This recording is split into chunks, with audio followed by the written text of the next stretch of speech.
Bismillahirrahmanirrahim. Assalamualaikum warahmatullahi wabarakatuh, Pak Rais. Waalaikumsalam warahmatullahi wabarakatuh. Perkenalkan, nama saya Wahyu Sri Kuntadi Haryanto, calon guru penggerak angkatan 9 dari SMK Negeri 2 Jepara, Bapak. Mungkin Bapak Rais bisa memperkenalkan diri dulu. Baik. Bismillahirrahmanirrahim. Assalamualaikum warahmatullahi wabarakatuh. Nama Rais Edi Suryono, biasa dipanggil Pak Rais. Tugas sehari-hari sebagai kepala sekolah SD Negeri 2 Mayong Kidul, Kecamatan Mayong, Kabupaten Jepara. Atas perkenalan dirinya, mohon izin Bapak ingin melakukan suatu wawancara dengan Pak Rais tentang pengambilan keputusan berbasis nilai-nilai kebijakan kebajikan sebagai seorang pemimpin, Bapak. Baik.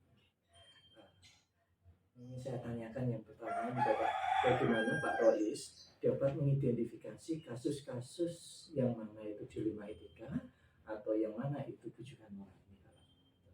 Baik.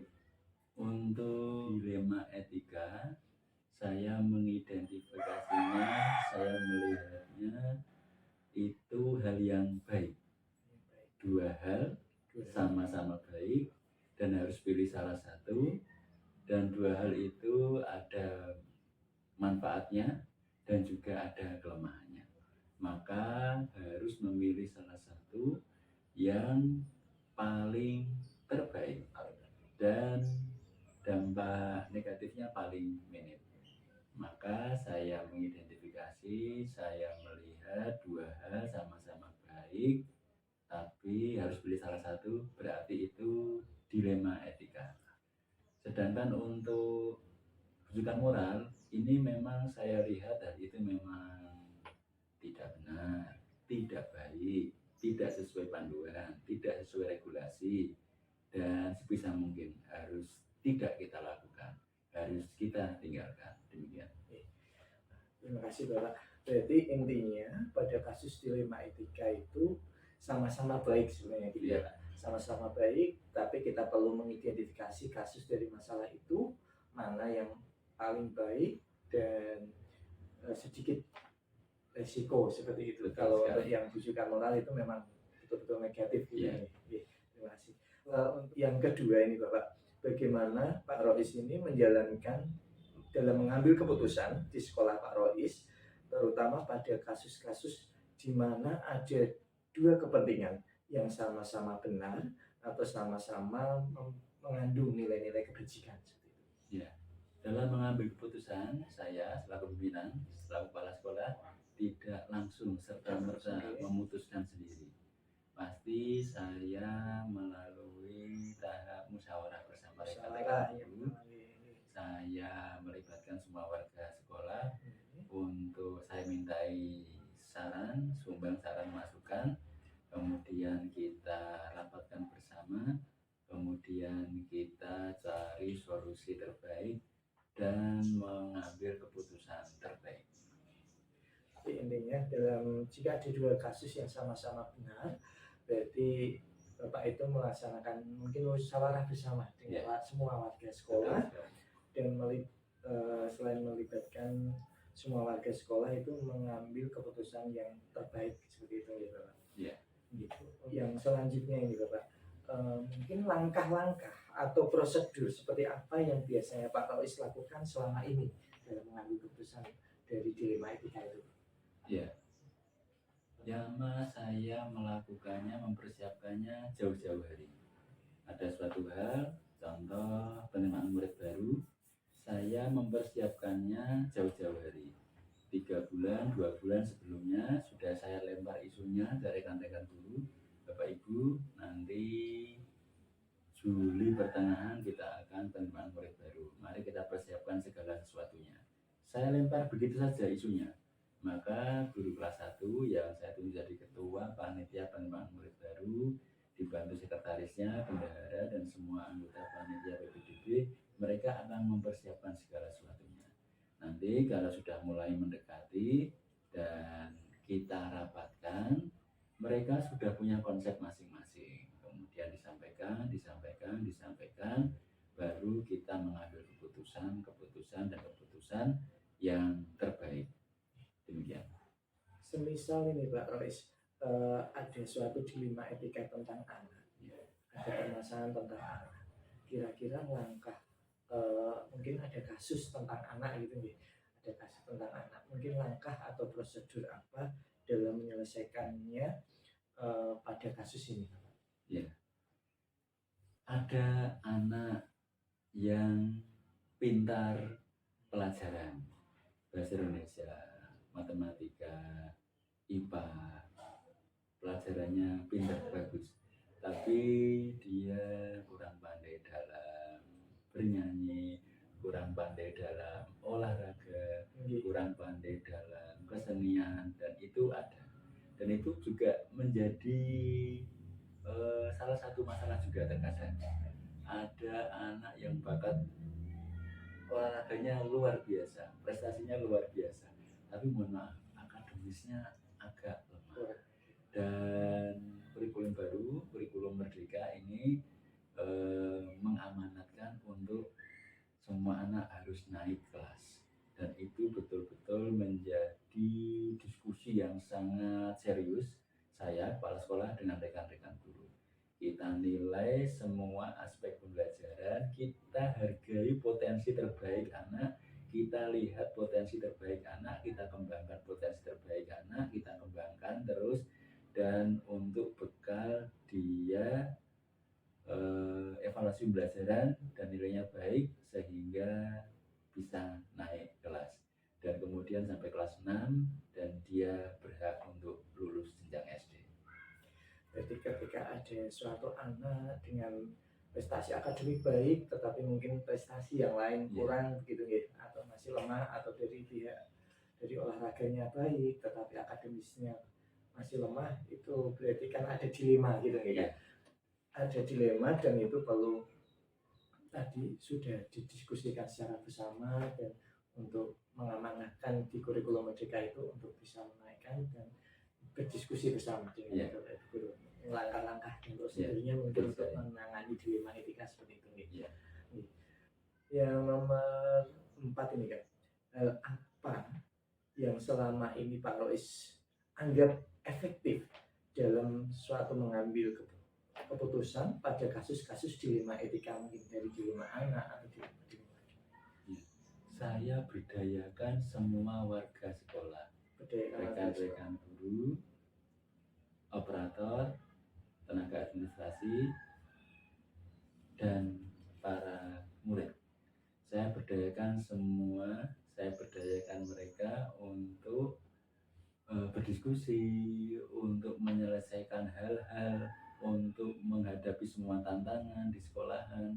Saya berdayakan semua warga sekolah.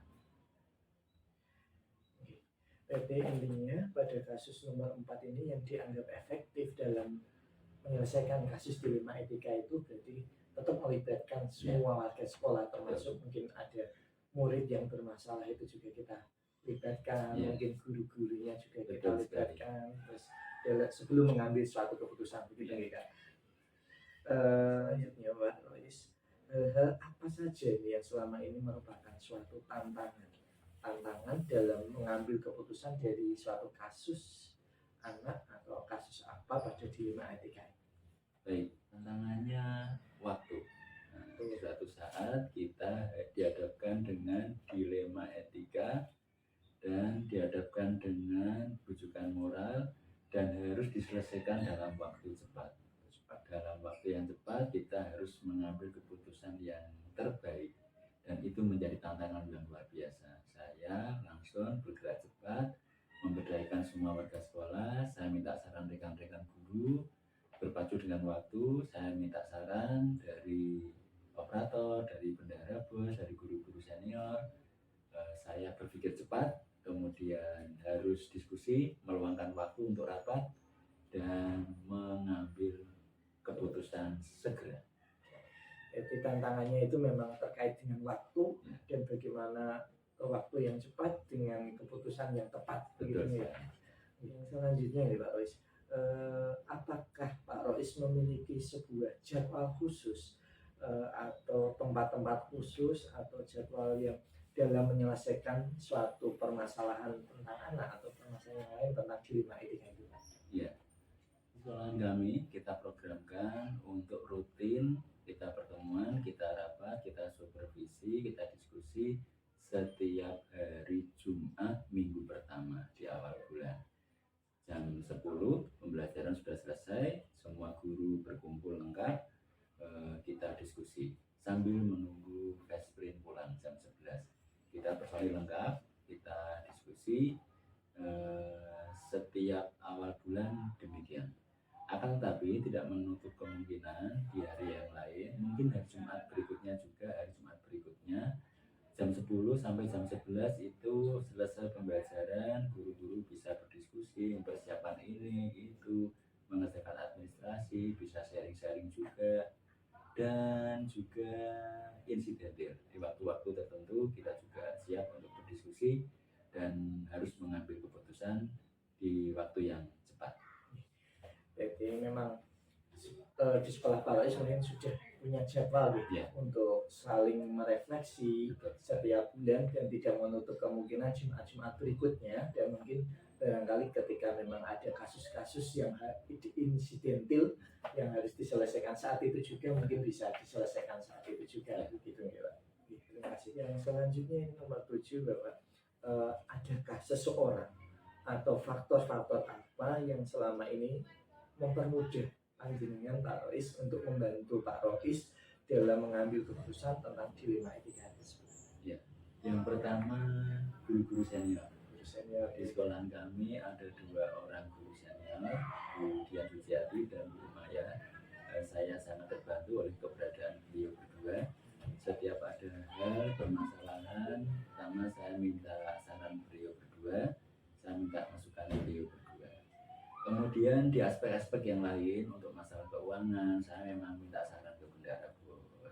Untuk masalah administrasi saya juga minta saran ke operator dan guru-guru yang lainnya. Setelah saran masuk, kemudian saya berpikir dan kita bermusyawarah, pilih dan menentukan keputusan yang terbaik. Dan memang kepala sekolah di saat-saat tertentu memang harus mengambil keputusan yang cepat. Jadi yang membantu mungkin dari penyelesaian masalah tadi, selain berdiskusi, bermusyawarah, mungkin dengan meminta saran mungkin dari guru-guru yang sudah berpengalaman, Ya, gitu betul, ya, yang senior seperti itu. Yang terakhir, dari semua hal yang panjenengan sampaikan tadi, mungkin pembelajaran apa yang panjenengan petik dari pengalaman dari mengambil keputusan tadi? Ya, untuk dilema itu 2 atau 3 hal yang sama-sama baik dan harus kita pilih salah satu, kita berupaya untuk memilih alternatif yang manfaatnya paling banyak untuk murid, untuk guru, dan untuk sekolah. Pilih yang paling bermanfaat dan juga pilih yang paling minim resikonya. Kita pilih itu karena itu akan penting bagi sekolah. Kemudian berikutnya untuk dilema etika, saya mengajak diri saya sendiri, rekan-rekan guru, dan semua warga sekolah untuk sebisa mungkin menjauhinya, meninggalkannya, dan tidak melakukannya karena itu tidak sesuai panduan, tidak sesuai regulasi, dan akan berdampak yang tidak baik. Harapannya sekolahan dapat berjalan baik sesuai panduan, kita kembangkan potensi murid sebaik-baiknya supaya anak bisa berproses, berkembang, menjadi profil pelajar Pancasila, sekolahan semakin baik, maju, berprestasi, dan terus berkembang. Demikian. Terima kasih Pak Rois telah memberikan waktu wawancara bagi saya. Semoga apa yang dengan sampaikan itu juga bermanfaat bagi saya, dan saya juga bisa mengikuti langkah-langkah panjenengan jika nanti dalam pengambilan keputusan, bagaimana dalam mengambil keputusan itu harus cepat, tepat, dengan berdiskusi bersama, mengikuti saran-saran yang terbaik, dan mengambil suatu pembelajaran dengan dilema etika yang mana yang lebih banyak manfaatnya dan sedikit resiko. Ya, Begitu. Terima kasih waktunya Bapak. Sama-sama. Wassalamualaikum.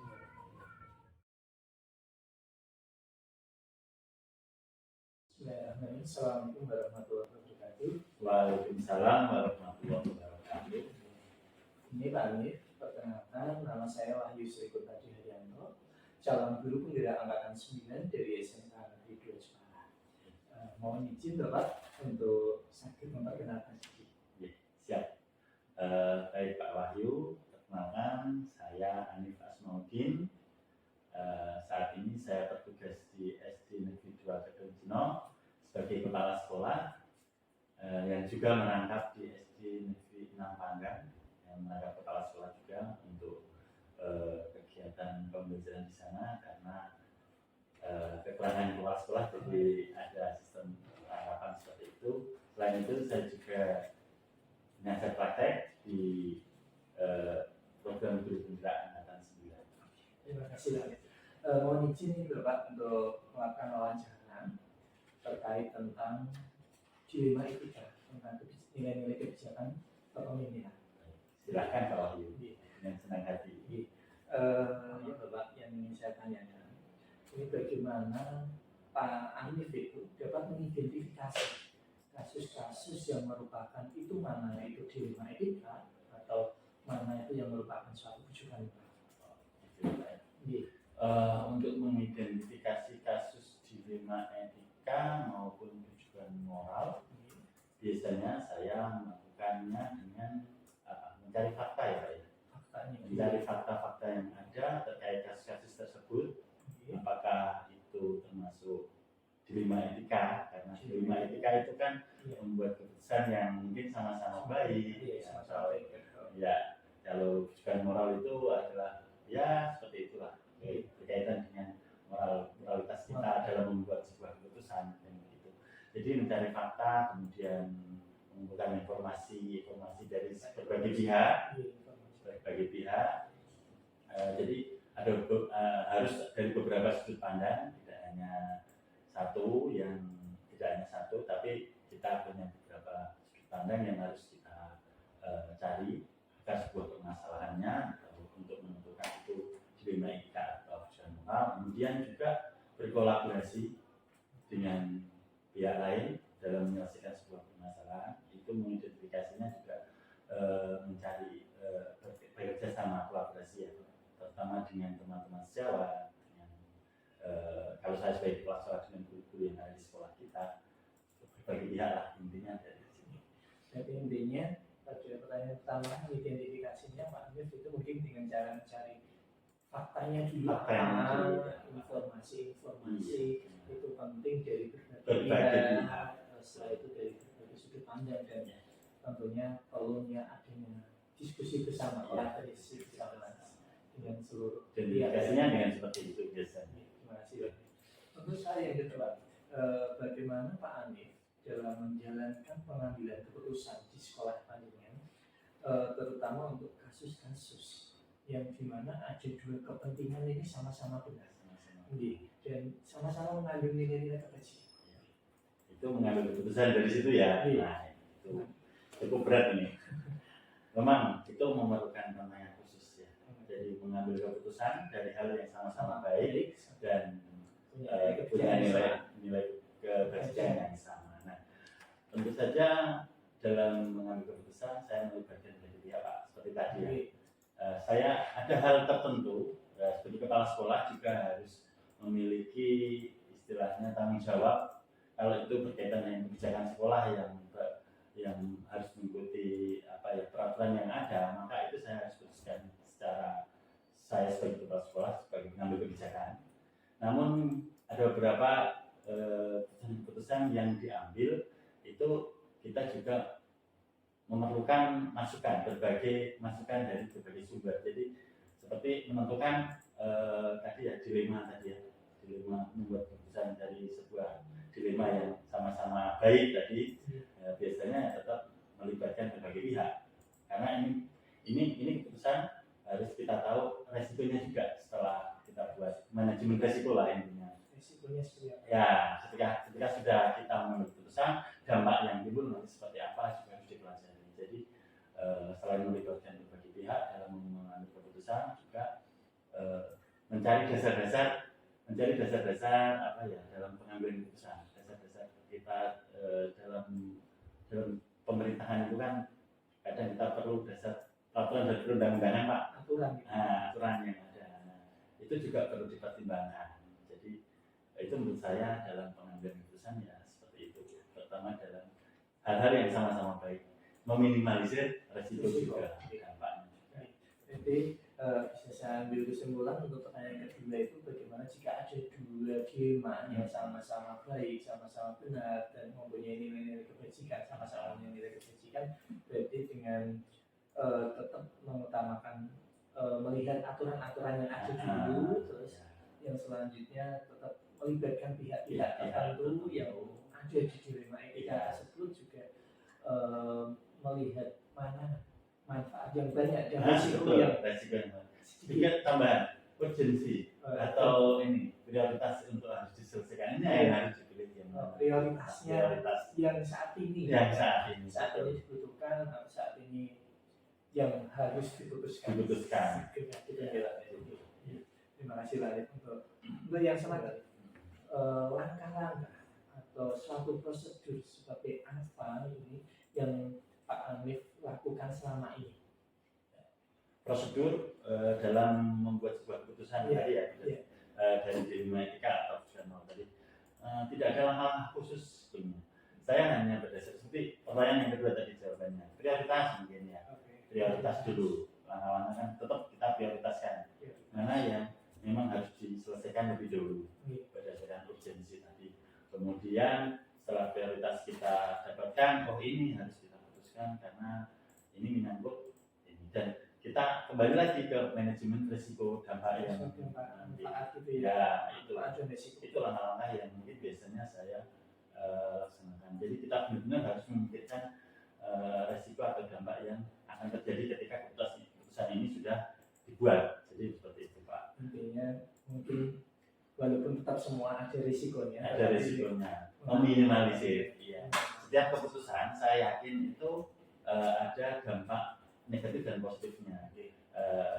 Kalau itu dampak positifnya lebih banyak, artinya mungkin dampak negatifnya nanti bisa diredam dengan berbagai solusi. Nanti kita juga memikirkan solusi-solusi yang ada. Jadi prioritas saja itu lebih utama kita utamakan. Gitu Pak. Terima kasih. Jadi langkah-langkahnya sebenarnya tidak ada yang signifikan, cuma yang penting itu adalah prioritasnya itu apa, terus memberikan manfaatnya yang banyak itu yang mana, terus meminimalisir resiko. Walaupun nanti tetap ada resiko, kita juga carikan solusi resiko yang ada. Seperti itu. Yang selanjutnya nomor 4 ini, hal-hal apa saja yang selama ini Pak Hanif anggap efektif dalam mengambil keputusan pada kasus-kasus dilema etika yang dengan anggap lebih efektif dalam mengambil keputusan? Yang efektif menurut saya komunikasi ya Pak ya. Komunikasi. Nah, kerjasama dengan berbagai pihak, komunikasi dan bekerja sama ini penting sekali karena segala keputusan yang kita ambil ini nanti menjadi tanggung jawab bersama ketika kita sudah mengkomunikasikan. Jadi dilema etika yang mungkin di situ ini dilema.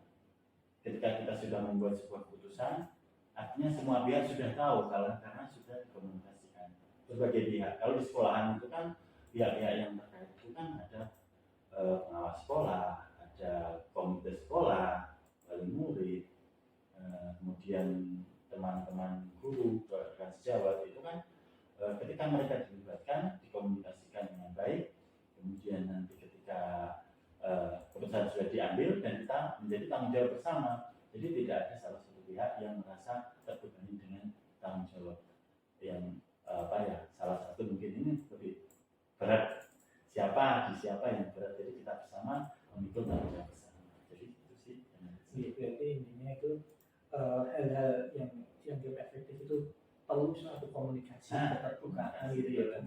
Komunikasi, keterbukaan, setelah itu kerjasama di berbagai elemen atau pihak, dan ketika keputusan itu sudah dikomunikasikan, setelah itu sudah kerjasama bersama, terciptalah keputusan itu menjadi tanggung jawab bersama. Untuk yang nomor 5 ini Pak, kira-kira hal-hal apa yang menjadi tantangan Pak Hanif ini dalam mengambil keputusan? tantangannya. Iya, Kalau dilema etika, tantangannya itu menciptakan atau membuat keputusan yang sama-sama baik lah. Karena mencari win-win solution tadi. Misalnya seperti ini, keputusan ini tidak artinya ketika sebuah permasalahan yang kita ambil ini ada dua pihak atau beberapa pihak, jadi semuanya merasa terakomodir kepentingan mereka. Jadi itu tantangannya mencari win-win solution ini. Jadi itu yang mungkin bagi kita, wah ini kalau kita putuskan seperti ini nanti pihak ini bagaimana.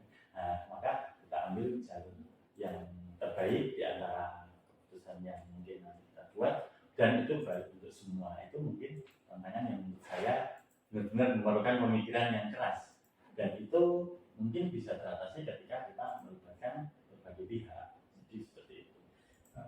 Jadi intinya untuk yang nomor 5, hal yang menjadi tantangan itu semisal kita dalam berdiskusi banyak pendapat dari yang A, yang B, yang C, itu kita menyatukan beberapa pendapat untuk melakukan suatu solusi sehingga menimbulkan suatu keputusan gitu ya. Memang dalam mengambil keputusan dalam diskusi itu yang berarti itu memang dari berbagai pendapat ingin sendiri sehingga seperti ini contohnya Pak, di forum kalau saya di KKG ya Pak ya, KKG kalau mungkin Pak Wahyu kan atau saya K3S ya, kepala sekolah. Waktu itu menentukan buku Pak, menentukan buku pegangan untuk siswa. Jadi ini ada berbagai penerbit. Nah, jadi berbagai penerbit ini yang masuk ke kita, dan tentu saja setiap penerbit memiliki kelebihan dan kekurangan masing-masing. Nah, itu ada beberapa guru yang kepala sekolah yang menginginkan penerbit ini, dan itu kan kita sebagai, misalnya saya sebagai pengurus KKS, waktu itu memang saat ini memang saya pengurusnya. Jadi untuk mengakomodir itu semua supaya semua tercover kan, biasanya kan memang satu kecamatan itu mengambil dari satu pihak. Oke, karena pada ini mempertahankan pendapatnya masing-masing, jadi oke, untuk kali ini saya berikan kesempatan yang menginginkan ini, silakan dari penerbit ini, yang menginginkan ini. Jadi oh ya sepakat gitu, artinya kan itu win-win solution menurut saya. Mereka tidak pernah menggunakan apa yang diharapkan, walaupun nanti ada kerjasama dengan dua pihak karena beda penerbit gitu. Contohnya untuk yang nomor 6 ini Pak, kira-kira ketika ada dilema etika itu jenengan punya jadwal tertentu atau dalam tempat-tempat tertentu dalam menyelesaikan dilema etika itu? Untuk dilema etika saya kira saya tidak pernah menjaga ya. Dalam permasalahan yang muncul itu kan kondisional.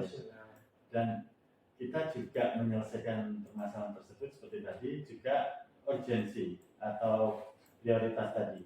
Kalau itu memang harus diselesaikan segera, ya harus kita selesaikan segera. Tidak perlu menunggu jadwal kan begitu ya Pak ya. Jadi tidak ada jadwal khusus, memang tergantung urgensi tadi. Ketika itu memang permasalahan yang memang perlu diselesaikan saat itu juga, harus bagaimanapun juga harus kita selesaikan, ya berarti kita selesaikan karena tidak perlu menunggu jadwal kan. Jadi untuk jadwal dalam penyelesaian masalah saya kira kalau saya pribadi menurut saya tidak ada.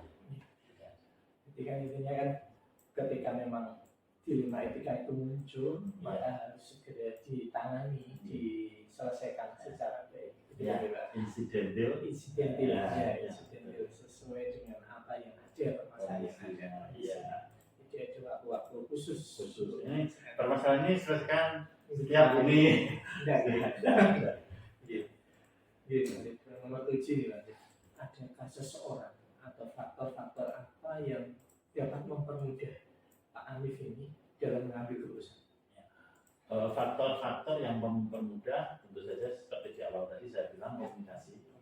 Terutama kita punya atasan yang bisa dimintai pertimbangan, yang mungkin juga memiliki kebijakan lebih bijaksana ya, lebih dari kita menurut saya.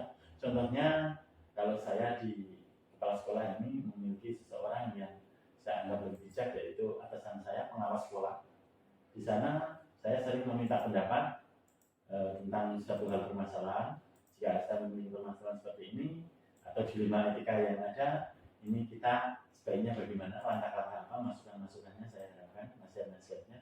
Jadi lebih ke situ, saya memanfaatkan orang-orang yang lebih bijak seperti atasan saya contohnya. Dan saya juga tidak meninggalkan rekan-rekan sejauh kita.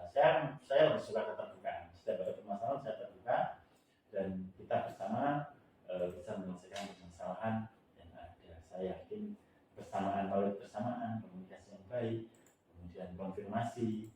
Ketika permasalahan sudah kita selesaikan, kita konfirmasikan bahwa kita sudah berhasil menangani permasalahan ini. Saya kira. Jadi pokoknya berarti yang di nomor 7 itu tentang bagaimana berkomunikasi yang keterbukaan, faktor yang mempengaruhi juga dari yang mempermudah itu mungkin dari teman-teman juga, terus juga dari atasan seperti itu ya saya yakin atasan itu biasanya berpikirnya lebih bijaksana. Ini karena mungkin pengalamannya sudah banyak begitu ya Pak. Yang terakhir ini Bapak Arif, dari semua hal yang telah yang disampaikan ini, pembelajaran apa yang mungkin Pak Arif dapat petik dari pengalaman Pak Arif sendiri dalam mengambil keputusan pada kasus dilema etika? Kalau kasus dilema etika tadi memang tidak lepas dari kita itu berkomunikasi, terus kolaborasi Pak, kolaborasi kebersamaan, ini bekerjasama, dan yang terakhir ini konfirmasi. Artinya setelah kita komunikasikan sebuah keputusan itu nanti kita putuskan, kemudian kolaborasi untuk bekerjasama dalam hasil keputusan tersebut, melaksanakan hasil keputusan, otomatis kita kerjasama ya, kolaborasi. Kemudian konfirmasi, ketika kita sudah goal atau sudah menjalankan keputusan dengan baik, kita konfirmasikan kepada atasan maupun orang-orang yang berkaitan dengan hal itu. Jadi komunikasi, konfirmasi sama, kolaborasi sama konfirmasi. Menurut saya pelajaran yang perlu kita lakukan.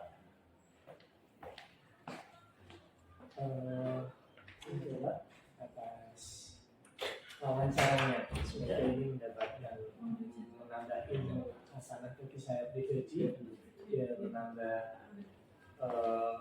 saya bisa mengambil pelajaran dari wawancara ini tentang bagaimana menyelesaikan kasus-kasus dilema etika yang ada. Nanti saya juga bisa menerapkan ketika ada kasus dilema etika dengan cara bagaimana sebelum melihat kasus itu harus mencari faktanya, harus mengkonfirmasi apakah kasusnya benar atau tidak, lalu akhirnya setelah itu prioritas mana yang harus saya selesaikan, waktunya harus segera cepat mengambil keputusan cepat dan tepat seperti itu, dan melibatkan berbagai pihak, mungkin dengan melibatkan juga dengan atasan-atasan kita yang mungkin lebih banyak pengalaman dan lebih bijaksana. Terima kasih Pak Aris atas waktunya.